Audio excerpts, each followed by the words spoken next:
what is reprehensible when revealing oneself. What is disliked? So it's not haram, but it is not a good thing to do. So in the book we have like 4 things. Maybe I count them wrong, but feel free to correct me.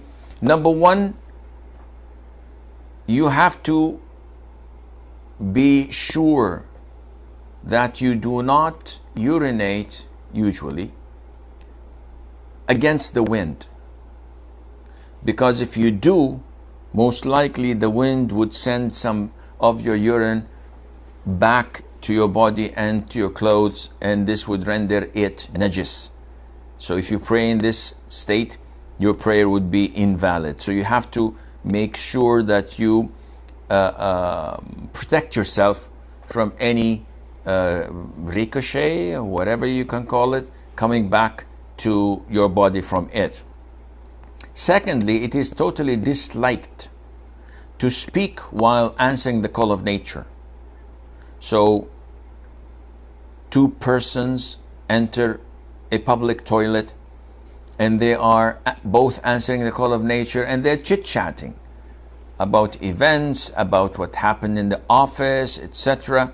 This is totally prohibited, and it is inappropriate.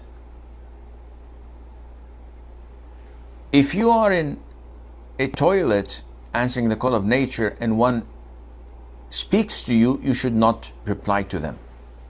The Prophet ﷺ did not even reply to the salam because he was in such a state, and replying to the salam is mandatory. Not only that, you should not answer questions unless it is something of extreme urgency.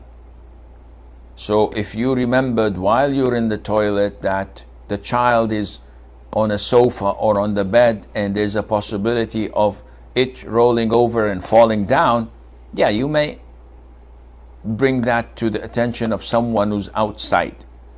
Other than that, you should not spend time and speak and chat while answering the call of nature. And the funny thing is, if you go to people's houses, you'll find in their toilets, next to the toilet seat, a pile of magazines.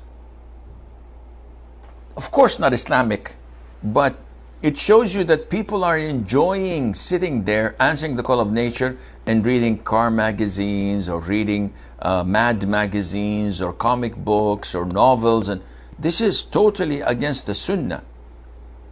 This is the inhabitants of the devils, the jinn. So you are making yourself comfortable in their habitat. This is not a very wise thing to do. Number 3, it is not recommended to urinate or to answer the call of nature in cracks on the ground, or in holes, boreholes, or whatever, because you don't know what is inside there. It can be a home for a reptile, scorpions, something that is nasty and deadly. It can be also the habitat of the jinn, and you are harming them by urinating or defecating in their homes.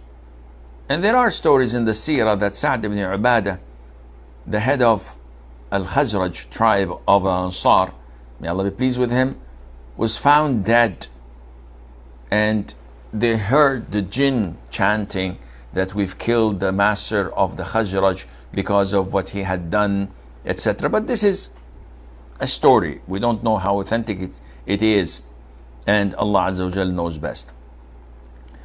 Number 4, it is not recommended to have on you something that has the name of Allah. So in the hadith, the Prophet ﷺ had a ring, and this ring was not for decoration, rather it was a seal. whenever he dispatched a messenger with a message, he sealed it. And the seal stated Muhammad Rasul Allah. Muhammad is the messenger of Allah.